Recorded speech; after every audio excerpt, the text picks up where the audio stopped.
Saludos, amigas y amigos que nos siguen aquí por Desafío en TV.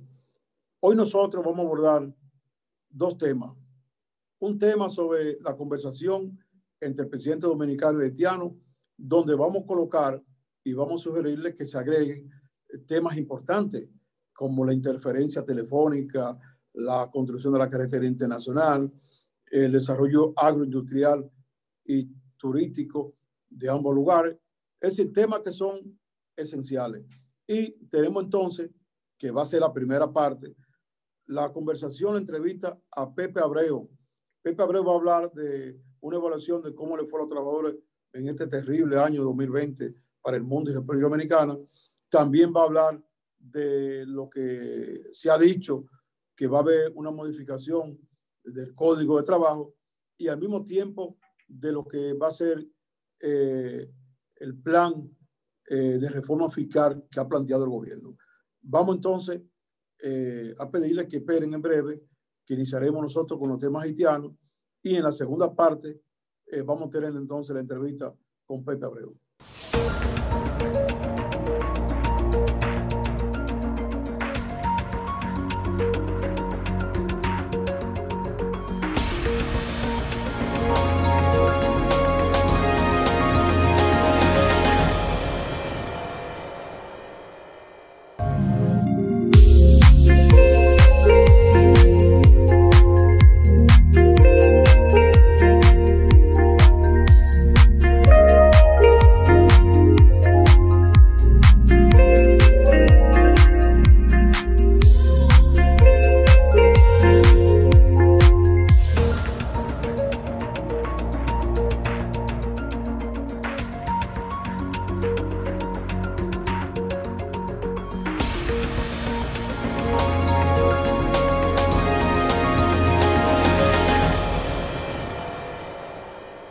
Buenas noches, amigos y amigas de Desafío que nos siguen por aquí por y Telemico Internacional.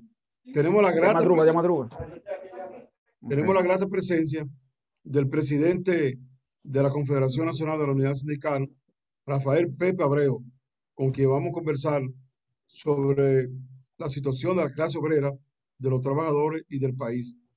Pepe, vamos a comenzar evaluando cómo fue el año 2020 para los trabajadores y para el país, desde la óptica de la CENU.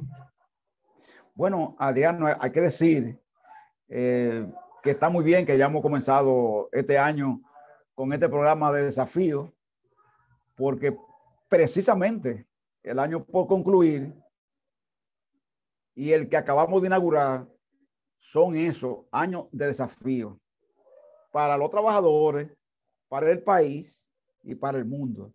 De manera que se ajuste el nombre del programa a la época que vivimos. Aunque la vida, Adriano, la vida que nos ha tocado a nosotros vivir es un desafío continuo. Tú lo sabes, ¿verdad que sí? Que hemos vivido en continuo desafío siempre.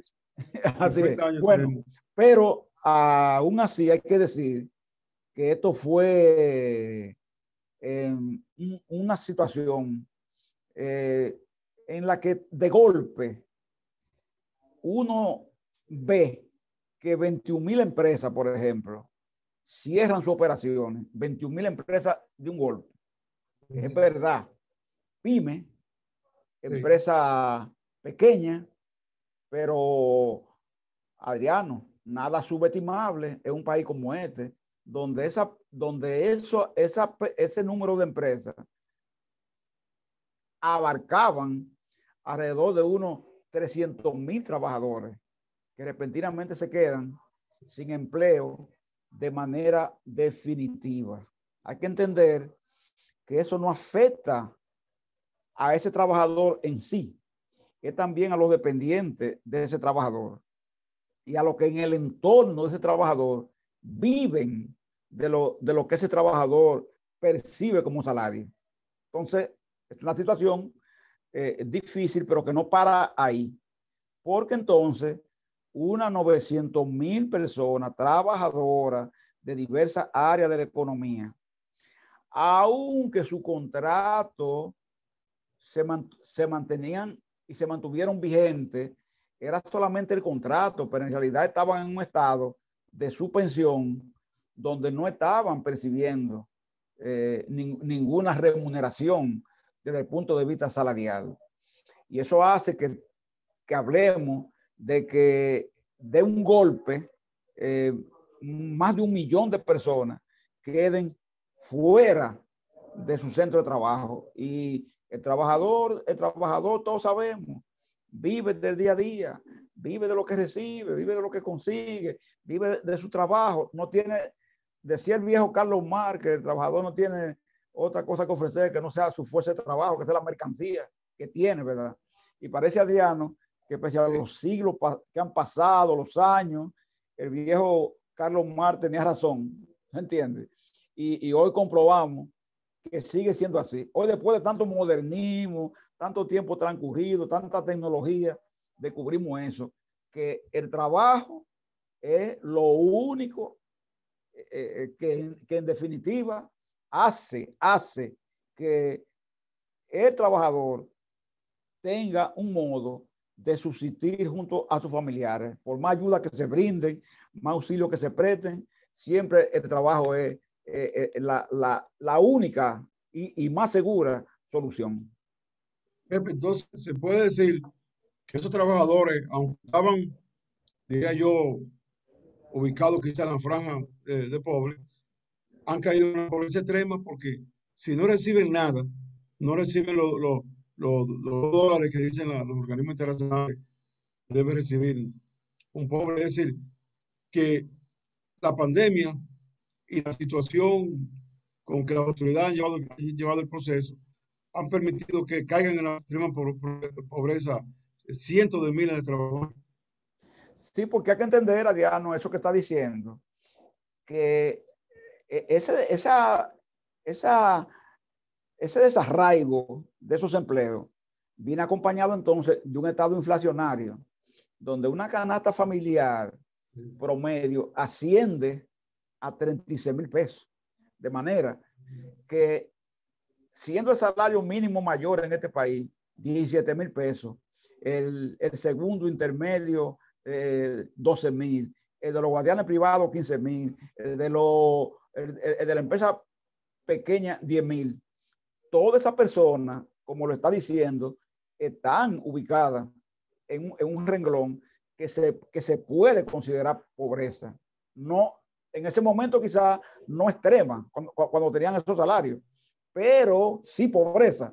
Entonces, cuando se dice, bueno, ya ustedes no van a tener esa entrada, ustedes no van a tener ese salario, apenas van a tener algunos, por ejemplo, el plan fase 1, que significa 8,500 pesos, sencillamente para todo lo que te corresponde. No es ni siquiera el mínimo menor de las escalas en que se dividen esos quintiles de mínimo de que hablamos.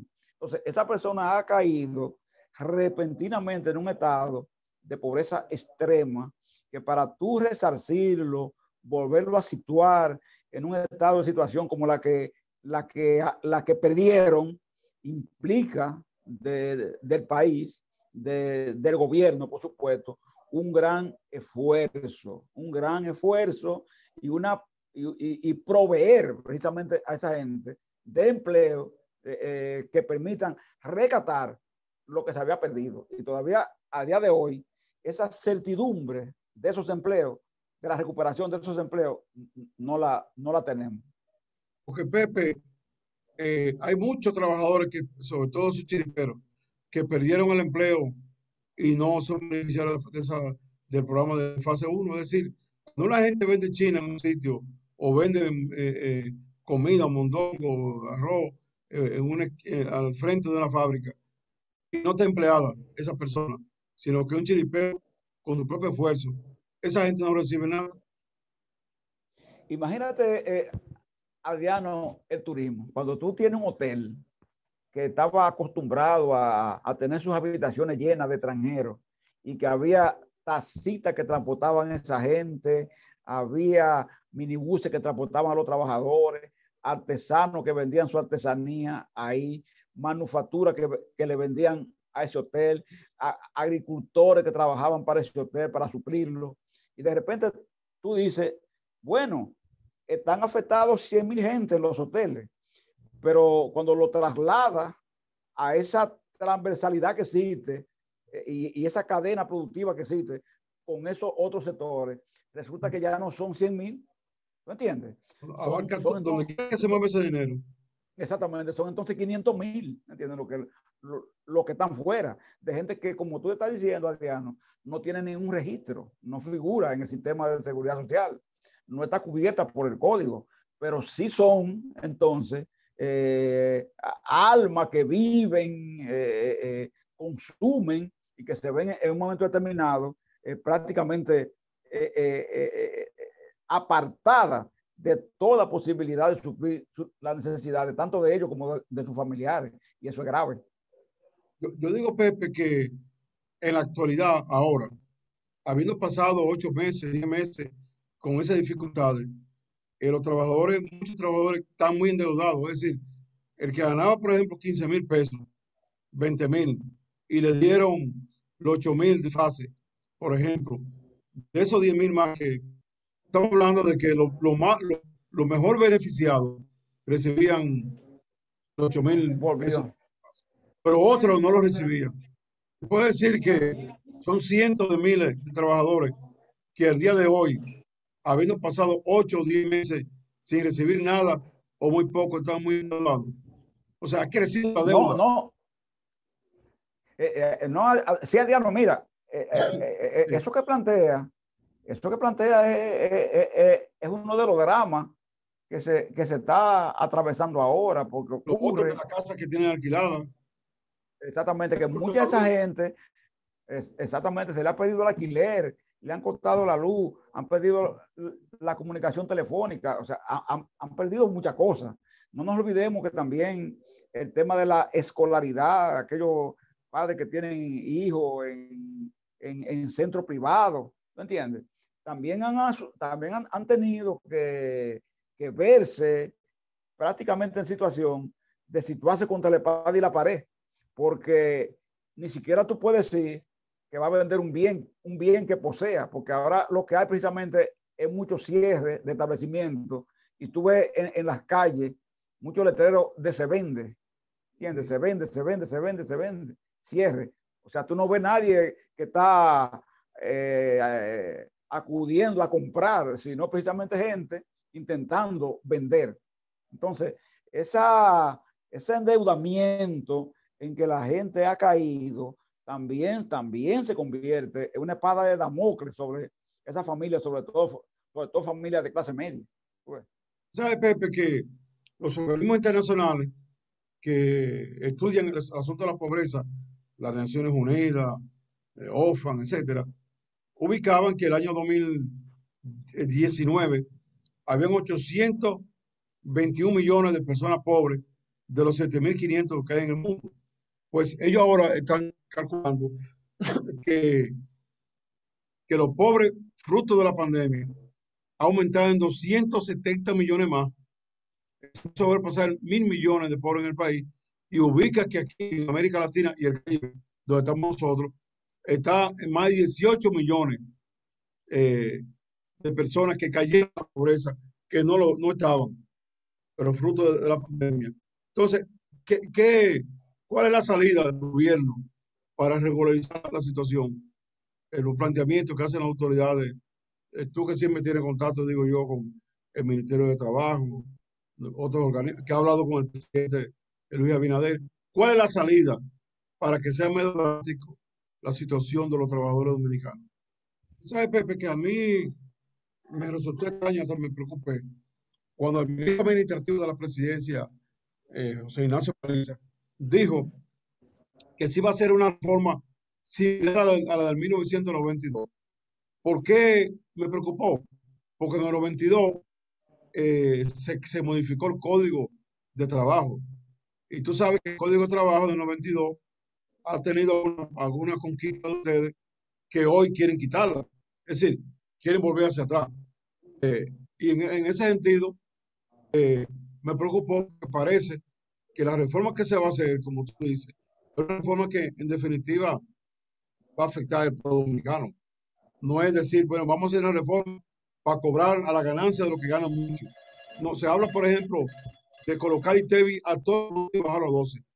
Pero ¿qué es lo que va a hacer? Que va a los pobres porque se le pone a todos los productos exentos de eso, como el arroz, la habichuela, se le va a poner que es lo que consumen los pobres. Es decir, ellos se quiere hacer una reforma similar a la 92 y es preocupante porque pueden cambiar articulado y conquistas que tienen ustedes. Por ejemplo, nosotros tenemos el asunto del pago a los mozos, de ese 10% que yo intenté mucho en el Senado de que se cobrara directamente por impuestos internos y este impuestos internos le devolviera a los mozos, a los que cocinan, a los que están en los hoteles, restaurantes. eh, ¿Por qué? Porque ese 10% es de ellos que lo paga uno el 8%. ¿De qué ocurre? Que cuando se hicieron la reunión, yo recuerdo que decía Guarocuya Félix, que era director de impuestos internos, si lo que se le da a los mozos ahí que pagan la gente y se le da a los mozos, como dice el Código de Trabajo, van a cerrar los negocios, es decir, un dinero que se retiene, o sea, te cobran el 18% del ITEVI más 10 correspondiente para esos trabajadores. Ellos entonces le pagan el 18 al gobierno, se quedan con los 10 y de ahí es que le pagan a los trabajadores de su mismo dinero. Entonces me ha preocupado eso que dijo Palita de que se va a hacer similar a los 1992. Porque en los 22 se tocó el Código de Trabajo y parece que están por vincular a la reforma fiscal eso del Código del Trabajo. Sí, hay que tomar en cuenta, digamos, que precisamente esa acción y esa declaratoria del señor Paliza creó cierto nivel de preocupación en el movimiento sindical porque desde diversos ángulos del gobierno se habla con mucha frecuencia del tema referido a la modificación al Código Laboral. Y todos sabemos que en el gobierno pasado eso costó muchísimo, esa presión que había desde el sector empresarial y del gobierno intentando la modificación de ese código.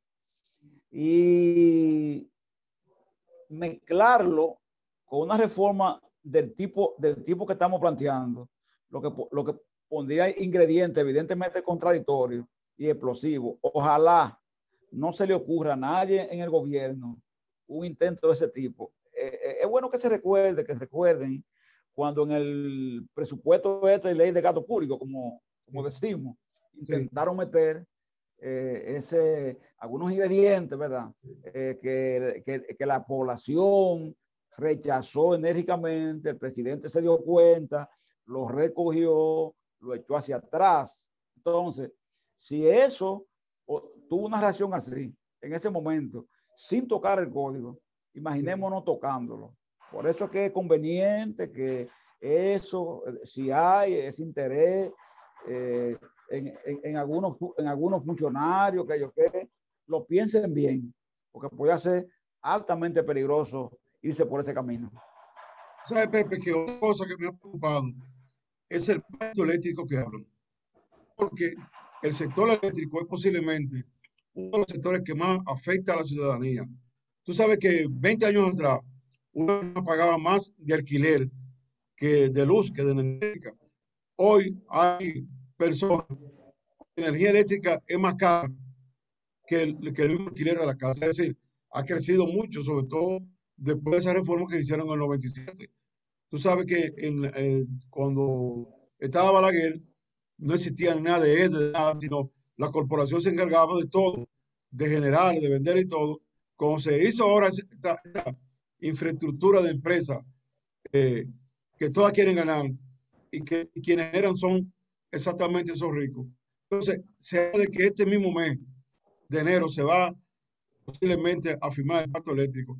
Ustedes están siendo tomados en cuenta. Ustedes son parte de la discusión de ese pacto eléctrico que debe ser un pacto, yo creo, para mejorarlo. Porque si un pacto es para cobrar mi impuesto, si un pacto es para otra cosa, no vale la pena. El pacto eléctrico debe ser para que con Punta Catalina, que ya está generando, por lo menos disminuyan algo el cobro de la factura, por lo menos la clase media y la clase menos pobre. Es decir, ustedes son parte de esa discusión del pacto eléctrico.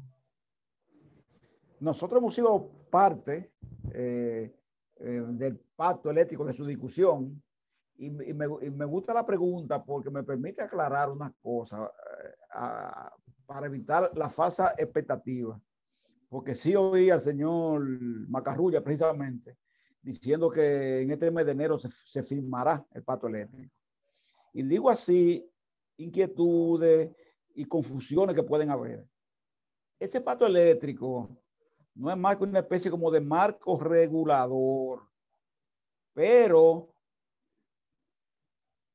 el pacto va a ser real cuando podamos entrar en los detalles, sobre todo en lo que se refiere a las reglamentaciones. Por un asunto que, claro, ciudadanía entiendan esto.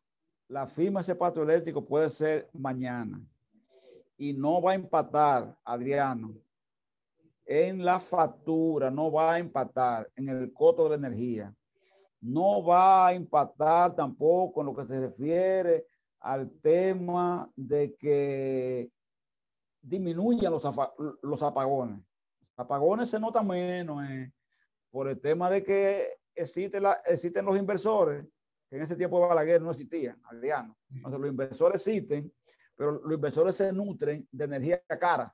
Y como tú dices, y mira que ese dato es muy interesante, el que pone a relucir, es más caro sostener la energía que pagar la propia residencia, el propio domicilio, lo que nos indica a nosotros lo grave que es el tema eléctrico en el país. Entonces, yo digo esto para que se tome en cuenta que luego es que veremos los resultados, no lo veremos de inmediato. Y hay que decir lo siguiente también. El pacto eléctrico no se firmó la otra vez porque el PRM, que era partido en ese momento de oposición, objetaba el tema de los 3 consejos de la sede. Ellos decían que debía haber un consejo unificado y objetaba el tema de que continuara existiendo la sede EEE. Ellos decían que eso había que eliminarlo. ¿Qué ocurre, Adriano?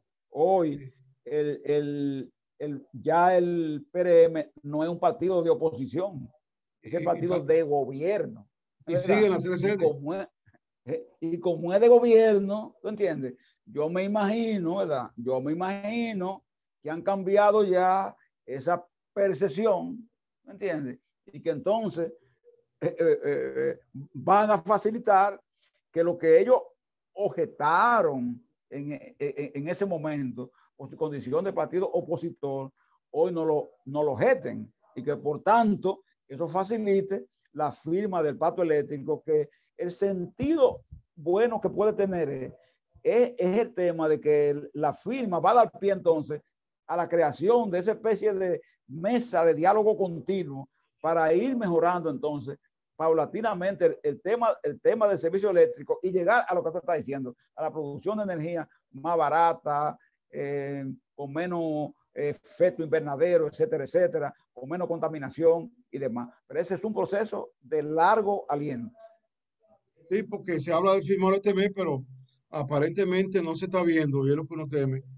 ¿Para qué la firma? Porque la firma debe ser para un beneficio. Se supone, si no, no se hace. Y ese beneficio uno supone que son los consumidores, que es el pueblo en general. Porque si es para firmar, para que sigan siendo más ricos esos generadores que venden energía cara, aún estando en Punta Catalina, no vale la pena. Me parece a mí, el pacto sí es para eso. Y esa es la verdadera discusión en la que se va a entrar. Después de la firma de un marco, entonces viene esa discusión, que es la verdadera discusión. ¿No entiendes? Porque lo otro es un marco regulatorio, nada más.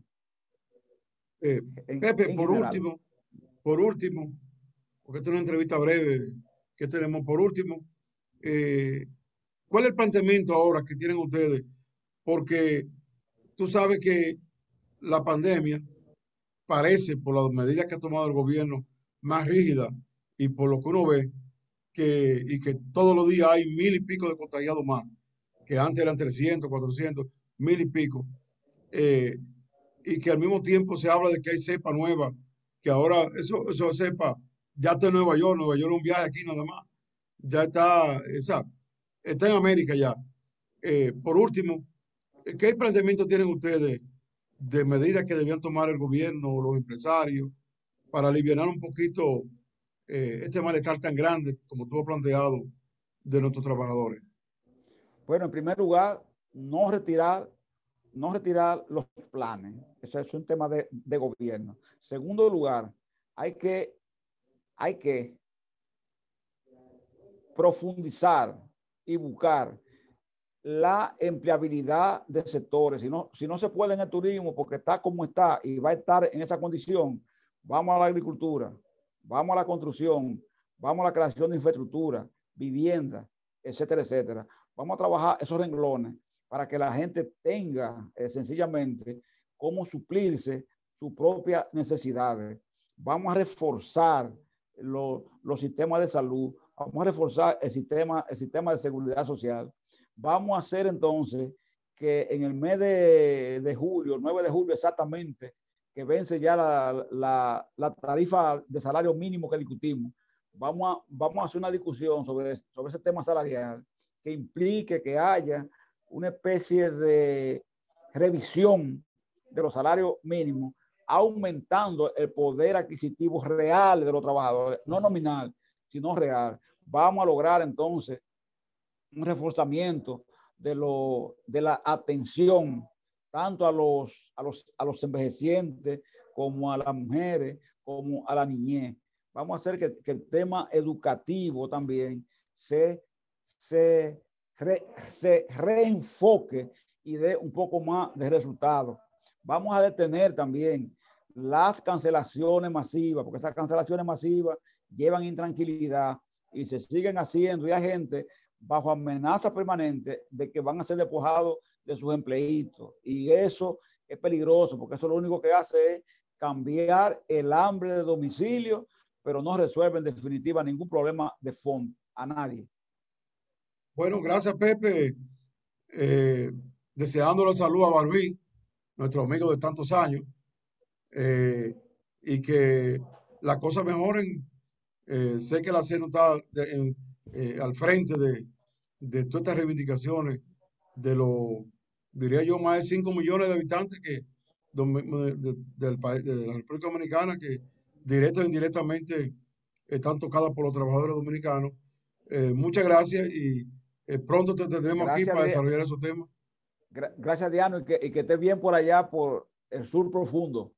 Sí, porque la situación de Haití es delicada, porque tú sabes que Haití está en presidente, que uno lo ve hasta con buena fe, pero que no tiene Congreso, no tiene primer ministro, está gobernando solo, él solo sin ninguno de los poderes y boicoteándolo para allá. Imagínate tú que él tiene que emitir las leyes por decreto, porque no se están haciendo leyes, modificar leyes por decreto, y allá el sistema de allá es que el primer ministro designa a los funcionarios, es decir, él no tiene, vamos a decir, legalmente funcionarios nombrados, porque lo hace el primer ministro que no existe.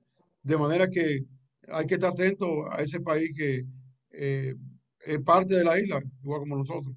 Muchas gracias, Pepe, y saludos por allá. Gracias, como no. Gracias.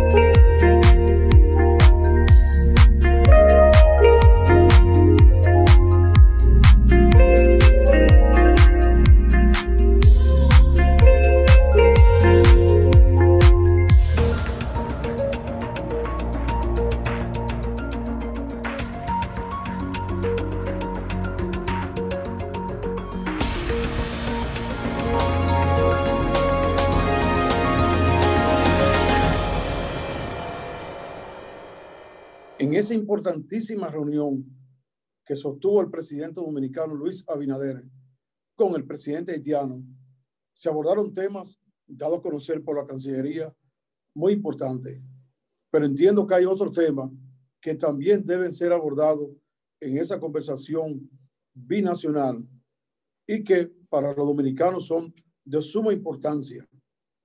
Debo decir que esos temas que no se abordaron son temas que van a llevar al desarrollo, la vida natural, normal de los dominicanos y también de los haitianos.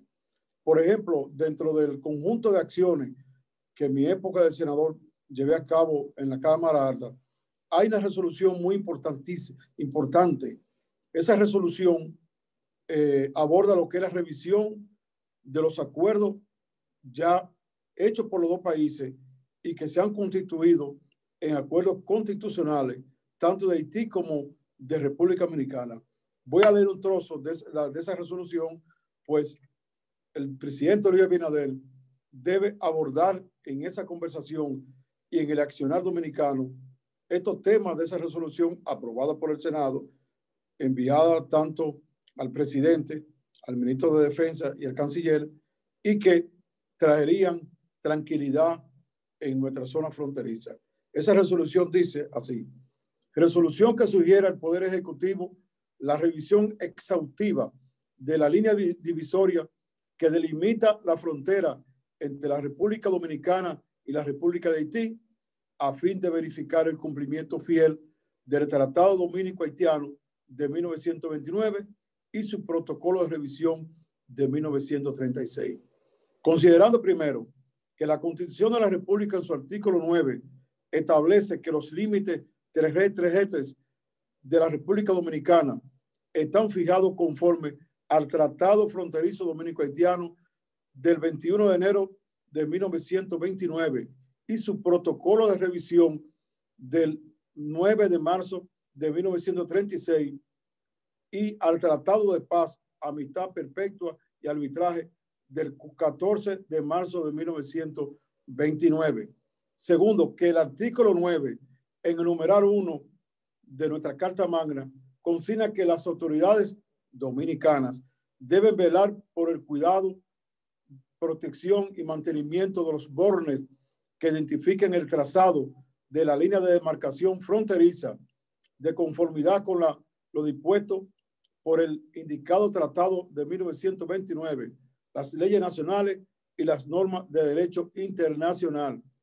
Tercero, que el descontrolado y creciente flujo migratorio y el incremento sostenido de las relaciones comerciales entre la República Dominicana y la República de Haití ha generado que ciudadanos haitianos hayan venido ocupando de manera irregular territorios pertenecientes a la República Dominicana, levantando en ellos viviendas, negocios y sembradíos agrícolas que obstruyen con la destrucción de la foresta, práctica que se observa en diferentes comunidades de la línea fronteriza.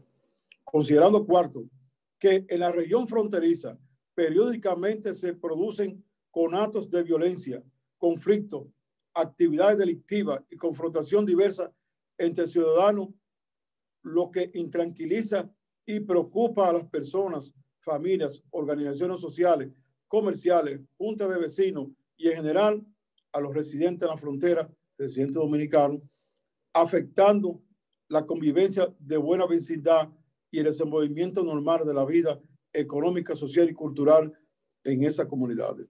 Considerando quinto, que la propia República de Haití ha decidido establecer una línea física divisoria entre esa nación y la República Dominicana al disponer la construcción de un muro separador alambrado en el perímetro donde están situadas las líneas de acceso a ese país, lo que está bloqueando de hecho el tránsito dentro del territorio nacional de familias y comerciantes dominicanos en el municipio de Comendador, provincia de La Piña, situación que está creando incertidumbre y confusión en relación a la línea divisoria que delimita ambas naciones.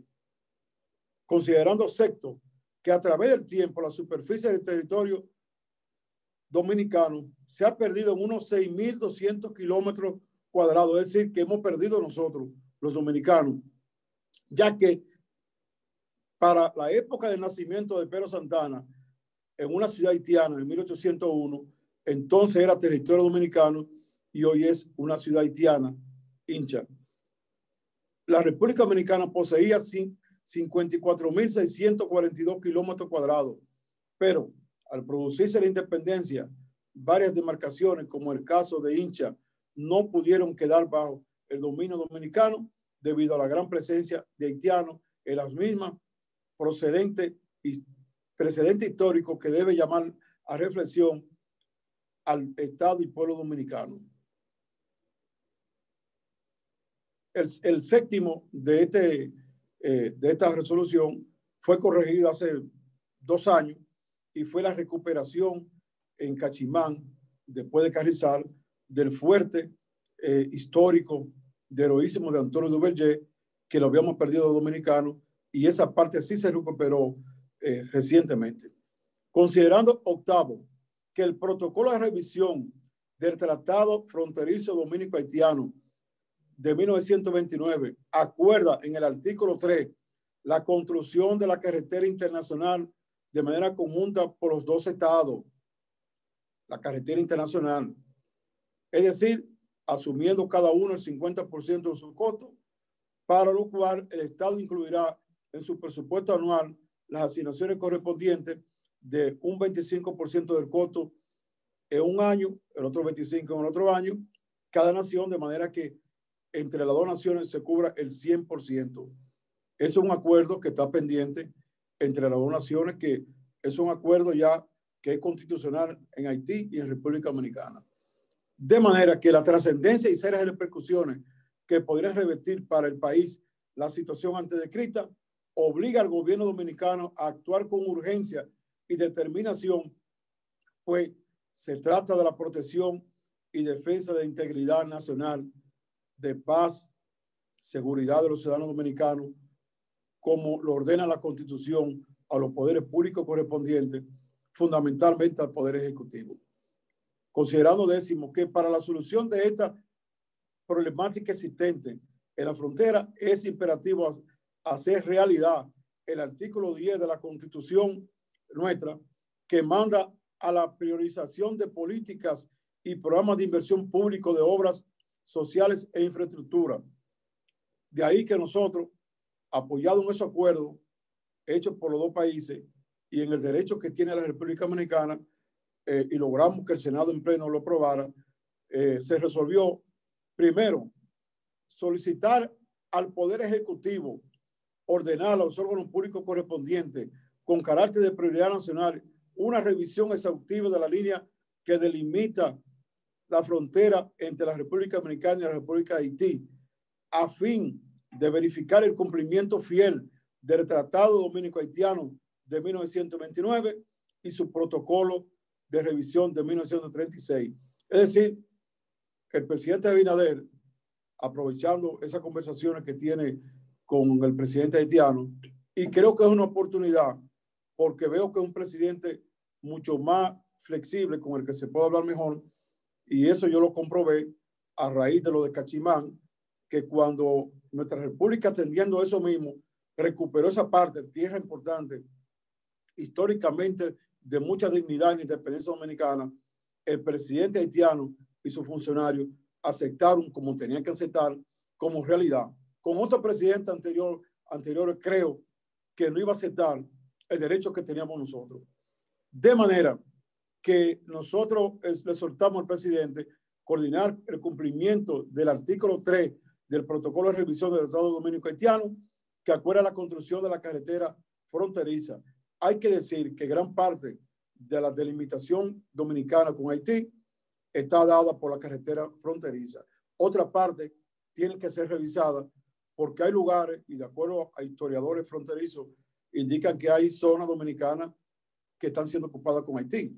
Hay una sección, por ejemplo, de Dajabón, que ya es prácticamente una ciudad haitiana, con alcalde, con iglesia, con vivienda, es decir, haitianos prácticamente, de manera que nosotros le solicitamos, le pedimos al presidente Luis Abinader que coloque en la agenda con el presidente haitiano la revisión tanto del tratado que se hizo en el 29 como del protocolo que firmó Trujillo en 1936.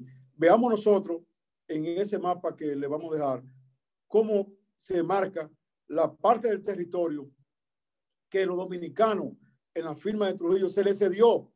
Si le cedimos esa parte, que son más de 2,000 kilómetros cuadrados, no podemos perder entonces la otra parte que tenemos. Veamos ese mapa y vamos entonces a una pausa y retornamos con estos temas haitianos.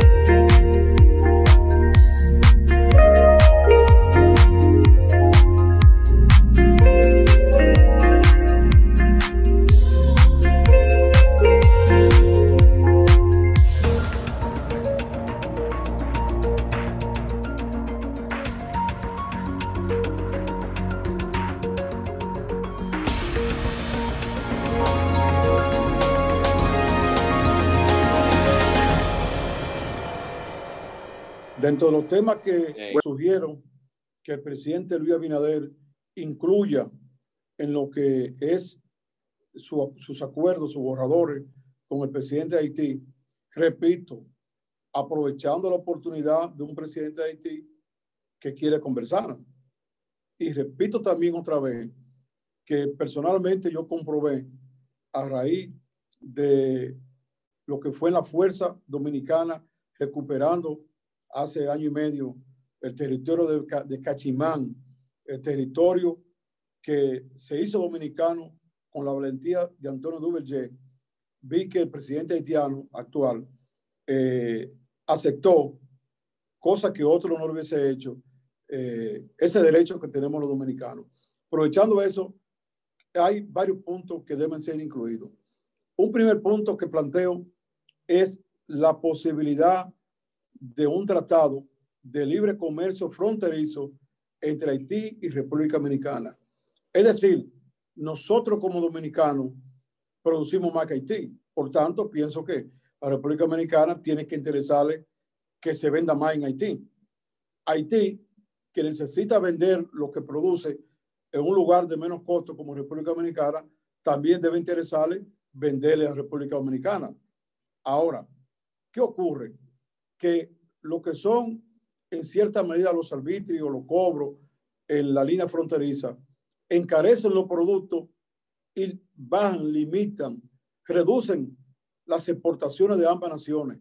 De hecho, hace 2 días vi un problema que había en Carrizal entre comerciantes haitianos y autoridades de aduana dominicana, ahora hace 2 días. Y eso son de las cosas que hay que tratar de que no se den. Por eso mi propuesta es que tanto República Dominicana como Haití acuerden no cobrar nada de los productos que se produzcan en ambas naciones. Si, por ejemplo, República Dominicana importa un producto y lo va a vender en Haití, hay que cobrarle. Si Haití importa un producto y lo quiere vender aquí a la República Dominicana, hay que cobrarle. Ahora, si Haití produce cualquier mercancía, cualquier producto, que entre entonces sin cobrarse el impuesto. Si República Dominicana produce aquí, por ejemplo, los alimentos que se venden mucho en Haití, produce cemento, produce varilla, eso no debe cobrársele. Eso va a implicar que los haitianos van a adquirir más los productos dominicanos. Pero también hay algo que hay que decir. Dirían alguna gente, bueno, pero no vamos a tener nosotros los ingresos que se dan en aduana. Bueno, hay que señalar que los ingresos de aduana no son tan grandes. De hecho, en una resolución que yo presenté para que la mitad de los ingresos se quedaran en la zona fronteriza, es decir, que si un pueblo, por ejemplo, en Dajabón, en Pedernal, en Iria Piña, nuestro medio ambiente se daña con la patana, la carretera se daña con la patana, pues que lo que se cobra ahí se quede para resarcir esos daños. Sin embargo, cuando nos fuimos a revisar con aduana, nos dimos cuenta que el monto era ínfimo, lo que se cobra. Ahora, yo sí sé que en el proceso de producción, en el proceso de formación de lo que son los productos, lo que son los bienes que se venden en Haití, ahí sí el gobierno cobra. Es decir, el gobierno dominicano posiblemente con ese tratado de libre comercio va a recibir más ingresos que como está actualmente, porque va a cobrar aquí en ese proceso de producción, de formación de lo que se comercializa en Haití, y aunque deje de cobrar allá, quizá lo de aquí sea mayor. De manera que ese tratado de libre comercio para la mercancía y los productos que se obtienen, que se hacen, que son propios de ambas naciones, es importante que se coloquen. Otra cosa muy importante es, ustedes saben que hace un tiempo la MINUSTAH salió de Haití. En ese momento, yo produje una pieza también aprobada por el Senado. Esa pieza para esa época muy importante, incluso las autoridades del momento, el ministro Pablo Inocente de su época, el presidente Danilo Medina en su época, procedieron a lo que era el fortalecimiento de nuestra frontera, pero con un carácter también de desarrollo. Y creo que ahora que se conversa con el presidente de Haití, podría llegarse a un acuerdo de un fortalecimiento similar de ambas naciones, pero acordado por las naciones. Voy a leer algunos trozos de esa resolución porque es muy importante tener control y al mismo tiempo incentivar el desarrollo de nuestra zona fronteriza. La resolución dice así: resolución que sugiere establecer nuevas condiciones a todo lo largo de la frontera dominico-haitiana ante la retirada de las tropas de la misión de estabilización de las Naciones Unidas en Haití, la MINUSTAH, a fin de establecer la seguridad y defensa de la nación, así como su desarrollo. Considerando primero que el artículo 252 de la Constitución de la República habla de la defensa nacional que está a cargo de las Fuerzas Armadas, y entre sus misiones tiene las Fuerzas Armadas la de defender la integridad de sus espacios geográficos, situación que verdaderamente está en riesgo en ese tiempo, hace 3 años, y ante la debilidad policial haitiana con la salida de los MINUSTAH. Igualmente, se le sugiere al gobierno que realice una revisión exhaustiva, que ya lo dijimos, de la frontera, a los fines de estar claro qué es lo que nos corresponde.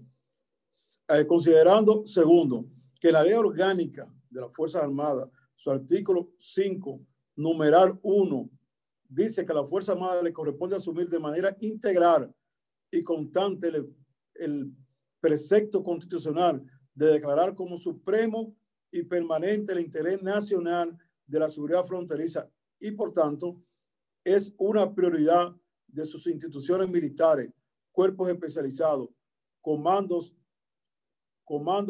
y planes de esas instituciones, el erradicar el trasiego de nacionales haitianos, el contrabando de armas, estupefacientes, el contrabando de mercancía, etcétera.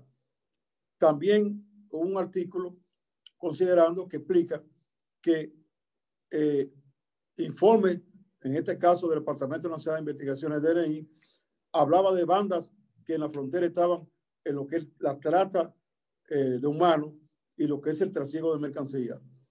Igualmente hay que señalar que en ese caso, que pese al país, nosotros, haber perdido en el pasado aproximadamente 3.925.89 kilómetros cuadrados de nuestra superficie, pasando a ser parte del territorio de Haití desde mediados del siglo XXI, el ejército de la República Dominicana ha venido disminuyendo su presencia, estamos hablando de unos 4 años atrás, su presencia en la zona fronteriza. Se recomienda establecer batallones en las provincias que no existen, es decir, estamos hablando nosotros en Montecristi, Elías Piña y el mismo Pedernales. A partir de ahí fue que se estableció el batallón encomendador en Elías Piña, lo que ha implicado que en Elías Piña hay entre 500 y 600 guardias, una fuerza suficiente para repeler cualquier situación. Igualmente, que la línea fronteriza es en su longitud de 391 kilómetros cuadrados. Eso es lo que tenemos nosotros, kilómetros de frontera con Haití, 391 kilómetros cuadrados con 313 pirámides, donde funcionan 53 destacamentos del ejército fronterizo, bajo el control de la tercera, la cuarta y la quinta brigada de infantería de nuestro ejército, de acuerdo al informe oficial de la propia institución. Sin embargo, la mayoría de las provincias, decíamos, no tenía la estructura. Dado que actualmente el gobierno está en ese acuerdo con Haití, debe continuarse el plan de lo que fueron en cierta medida, el establecimiento de oficinas inteligenciales, es decir, tenemos nosotros los pilones, buen control, tenemos nosotros la de Carrizal, etcétera, que llevan no solamente a lo que es el control de la seguridad, sino, y muy importante, a una labor aduanal mejor, a un control de trata. Ustedes saben que hay tráfico de personas, de mercancía, de estupefacientes, de droga, de manera que nosotros en ese sentido sugerimos que se continúe ese plan de lo que son los establecimientos de controles, pero, y ahí es que lo planteo aquí, también se le sugiera al presidente haitiano que lo haga de aquel lado. No hacemos nada nosotros con tener en cierta medida un control de este lado si de aquel lado no hay control. Vamos entonces a una pausa y en breve continuamos aquí con este tema muy importante de la relación dominico-haitiana.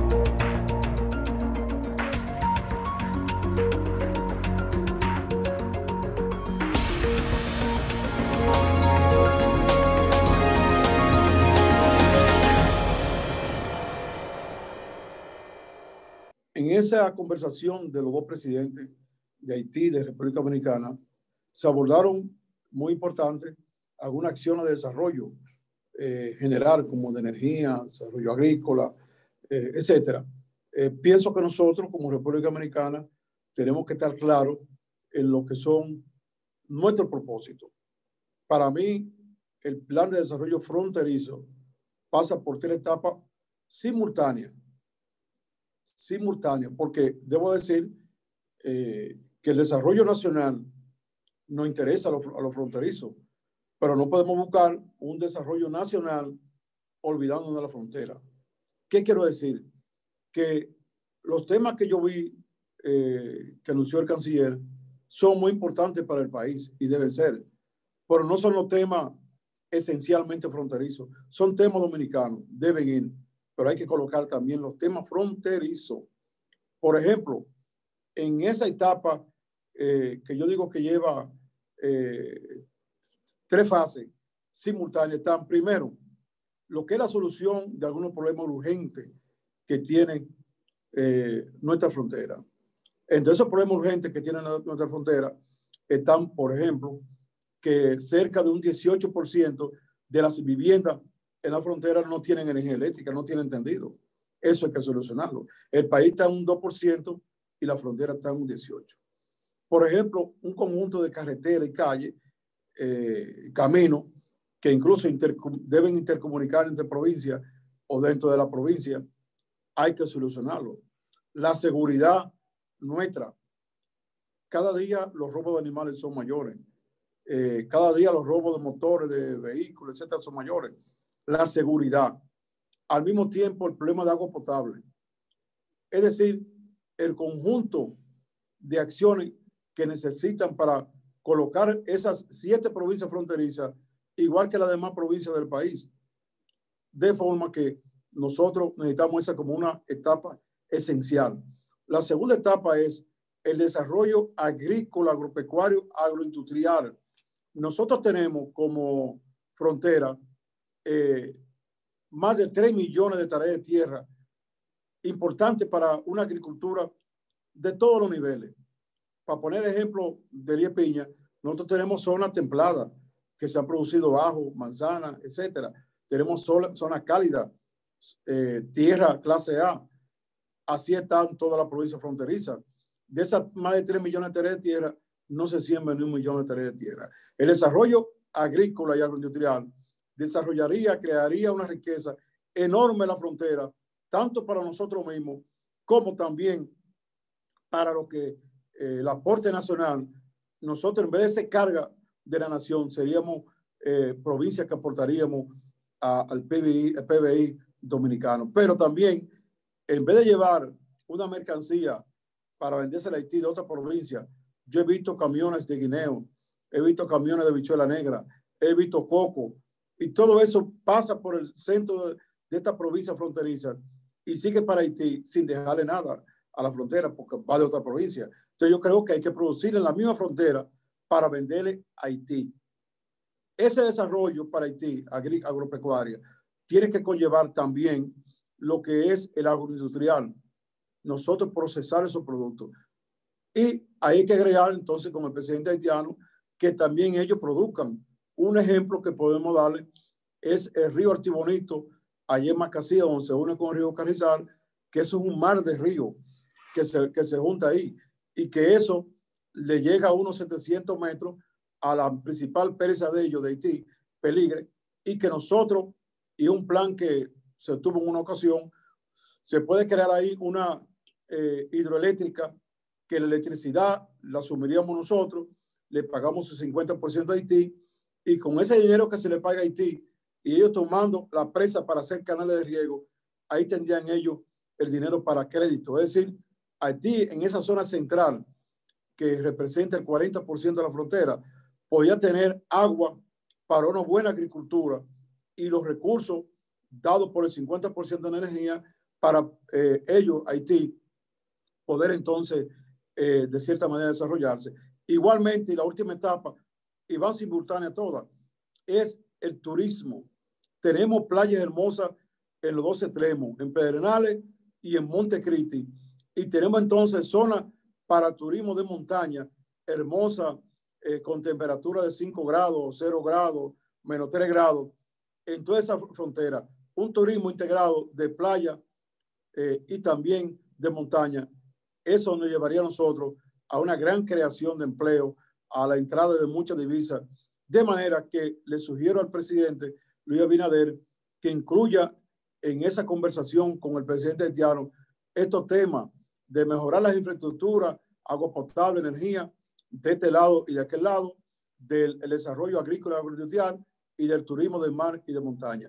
Es importante aprovechar este momento a los fines de que los temas de interés nacional dominicano, de interés también de la provincia fronteriza, como la ley 2801, que debe ser aprobada con las nuevas modificaciones, sean parte de ese acuerdo que se está buscando con Haití.